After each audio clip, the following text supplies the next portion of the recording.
अरे बहू, कैसी है तेरी सहेली की तबीयत? अरे मम्मी जी, मत पूछिए। कोई एक्सीडेंट नहीं हुआ था। दरअसल आज उसका बर्थडे था और मैंने काम की वजह से उसके बर्थडे में जाने से मना कर दिया था, इसलिए उसने बहाने से मुझे बुलाया। खैर, मैं आपके लिए खाना बना देती हूँ। बहुत देर हो गई मम्मी जी। कोई जरूरत नहीं है, मैंने खिचड़ी बनाकर खा ली है। अब शांति दीदी गुस्से में अपने कमरे में चली जाती है। बिल्कुल सही कह रही थी सावित्री। झूठ बोलकर सहेली से फोन करवाया। शुरू शुरू में तो बहुत अच्छी बन रही थी, लेकिन अब इसके असली रंग सामने आ रहे हैं। इसकी वजह से मुझे रात का खाना खुद बनाकर खाना पड़ा। आकर एक बार भी मेरे पैर दर्द के बारे में नहीं पूछा। आज मेरी वजह से मम्मी जी को खाना बनाकर खाना पड़ा। ओह, उनके पैर में तो दर्द था। चलो चलकर उनके पैरों में तेल लगा देती। अब कीर्ति अपनी सास के कमरे में जाकर देखती है तो वो सो चुकी थी। ओह, मम्मी जी तो सो चुकी है। लगता है दवा से आराम हो गया होगा। अब चलकर मैं भी सो जाती हूँ, कभी थक गई हूँ। फिर अगले दिन सुबह सुबह सावित्री शांति के घर आती है। अरे जीजी, अरे सावित्री, तू ये झोले में क्या लाई है? अरे जीजी, आज मेरी बहू ने पनीर लबाबदार और मलाई कोफ्ते बनाए थे, तो मुझे याद आया कि ये तो आपको भी बहुत पसंद है, इसीलिए मैंने अपनी बहू से तुम्हारे लिए भी बंधवा लिया। और साथ में गर्मा गर्म रोटियां और चावल भी है। अरे बाबा, तो मजा आ जाएगा खाने में। और ना मेरी बहू तो पता नहीं नए जमाने का क्या क्या चीज बनाया करती। अरे जीजी, छोड़ो अपनी बहू की बातें और मेरी बहू के हाथ का खाना खाओ। फिर दोनों मिलकर खाना खाती है। अरे वाह सावित्री, क्या स्वादिष्ट खाना बनाया है तेरी बहू ने। बिल्कुल ढाबे जैसा। इसे खाकर कोई कह नहीं सकता कि ये ढाबे का नहीं है। अरे कहेगा क्यों नहीं, क्योंकि ये खाना ही तो ढाबे का है। अरे तो क्या सोचने लगी? अरे खा ले तू, जल्दी खा ले, इतना मजेदार खाना है। काश मुझे भी तेरी बहू जैसी बहू होती जो मुझे ऐसे मजेदार खाना बनाकर खिलाती। अरे वाह, तेल भी कितना नाप तोल कर डाला है तेरी बहू ने। काफी समझदार है। हाँ जीजी, सो तो है। अच्छा हुआ मैंने ढाबे वाले से कह के पहले ही थोड़ा कम तेल डलवाया। फिर दोनों बहनें खाना खाकर शाम को सावित्री वहाँ से चली जाती है। फिर शाम के वक्त, अरे बहू, आज तो मेरे लिए दाल मखनी और कढ़ी पकौड़े बना। बहुत दिन हो गए तूने ऐसा कुछ नहीं बनाया। मम्मी जी, डॉक्टर ने आपको हल्का और बगैर तला भुना खाना खाने को बोला है, इसीलिए मैं ये सब नहीं बनाती। दाल मखनी में तो कितना सारा मक्खन पड़ता है और कढ़ी पकौड़े में पकौड़े तलने में कितना तेल लगता है। मम्मी जी, इतना ज्यादा तेल आपकी सेहत के लिए बहुत नुकसानदायक है। अब कम ऑयल में मैं ऐसा करती हूँ, मूंग की दाल और बिना पकौड़े की कढ़ी बना देती हूँ। अरे तू ये सब खाना कम तेल में भी तो बना सकती है ना। जरूरी है दाल मखनी में इतना सारा मक्खन डालना? थोड़ा कम डालना। माँ जी, थोड़ा भी मक्खन आपके लिए ठीक नहीं है। आप बात को समझिए ना। चल ठीक है, ठीक है। फिर कीर्ति रसोई में खाना बनाने चली जाती है। सही कह रही थी सावित्री। जब उसकी बहू मेरे लिए कम तेल में इतना स्वादिष्ट खाना बना सकती है, तो इसे मेरे लिए खाना बनाने में आफत क्यों आ रही है? ये तो ऐसे ही मुझे बेस्वाद खाना खिलाती रहती है। सावित्री की बहू का हाथ का खाना तो बड़ा ही स्वादिष्ट था और मुझे नुकसान भी नहीं दिया। फिर अगले दिन दोपहर के समय, ये लीजिए मम्मी जी, मैंने आपके लिए मिक्स वेजिटेबल दलिया और साथ में ये खीर बनाई है। एक मिनट एक मिनट, तूने दलिया के अंदर इतना घी क्यों डाला है? मम्मी जी, सादी दलिया से आपको एसिडिटी हो जाती है ना, इसलिए एक छोटा चम्मच घी डाला है। हाँ, जब कल कढ़ी पकौड़ा बनाने को बोला तो बोली इतना तेल लगता है उसमें, और आज इसमें इतना सारा घी डाल दिया।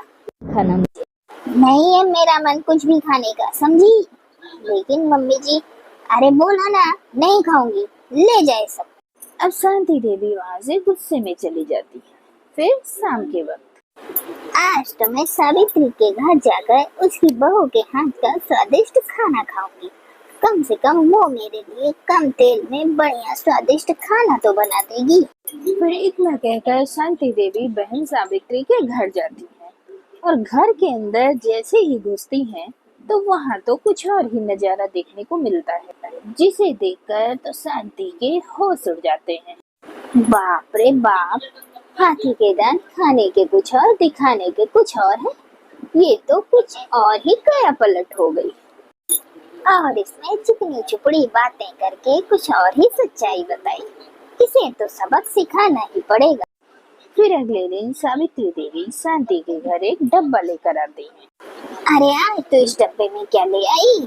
अरे आज क्या तेरी बहू ने बनाकर भेज दिया इस डब्बे में? अरे मैंने उसको बताया कि जीजी को खीर बहुत पसंद है, तो उसने काजू बादाम डालकर खीर बना दी। अरे वाह वाह, खीर तो वाकई मुझे बहुत पसंद है। आज तो हम मजे से खाएंगे। मैं खीर तो खाऊंगी सावित्री, लेकिन उसके साथ साथ मैं तुझे कुछ और भी दिखाऊंगी। तब खीर खाने का मजा ज्यादा आएगा। क्या जीजी? बस अभी टीवी चलाती हूँ। अब शांति टीवी चला देती है। अरे आज खाने में क्या बनाना है बहू? माँ जी, मैंने कहा था ना आपसे, मुझे खाने में आज पनीर दो प्याजा, अचारी पुलाव, मिक्सी रोटी, नान रोटी और साथ में मिक्स रायता खाना है। हर रोज वही बात बार बार बतानी पड़ती है। अब मुझे इतनी जोर से भूख लगी है, प्लीज खाना जल्दी बनाना। अपनी उस कछुए वाली स्पीड से खाना मत बनाना। हाँ बस अभी बना रही हूँ। अरे खाना बन गया कि नहीं अभी तक? हाँ बहू बस बन गया बन गया। ये ले बहू, तेरा ये अचारी पुलाव और पनीर दो प्याजा। हाँ ठीक है, रख दो, मैं खा लूंगी। और जल्दी से इस कटोरी में रायता डालो। छी छी छी छी, ये क्या किया? पूरी फर्श और टेबल पर रायता फैला दिया। एक काम बोलो करने को तो वो भी सही से नहीं होता। बहू गलती से हो गया। चुप, बिल्कुल चुप। और यहाँ भूत की तरह जमकर क्यों खड़ी हो गई? उठाओ पोछा और जल्दी से साफ करो इसे, और साफ करके दोबारा रायता बनाकर ले आओ मेरे लिए। ठीक है बहू, अभी करती हूँ साफ। अरे हाथों में मेहंदी लगी है क्या? जल्दी जल्दी साफ करो और दोबारा रायता बनाकर ले आओ मेरे लिए। खाने का तो टेस्ट ही खराब कर दिया। ओ हेलो, कहाँ बैठ रही हो? तुम्हें पता है ना मैं भी खाना खा रही हूँ, और मेरे खाना खाते वक्त तुम्हारी टेबल पर बैठने की हिम्मत कैसे हुई? मुझे भूख लगी है बहू। चाहे भूख लगी हो या कुछ और, जब तक मैं खाना खा रही हूँ आप यहाँ नहीं बैठ सकते। चलो जाओ यहाँ से, शांति से मुझे खाना खाने दो। अब सामने टीवी पर अपने ही घर की रिकॉर्डिंग देखकर सावित्री के तो होश उड़ जाते हैं। अब उसे समझ में नहीं आता कि वो जाए तो जाए कहाँ जाकर अपना मुंह छिपाए। सावित्री, कैसी लगी फिल्म?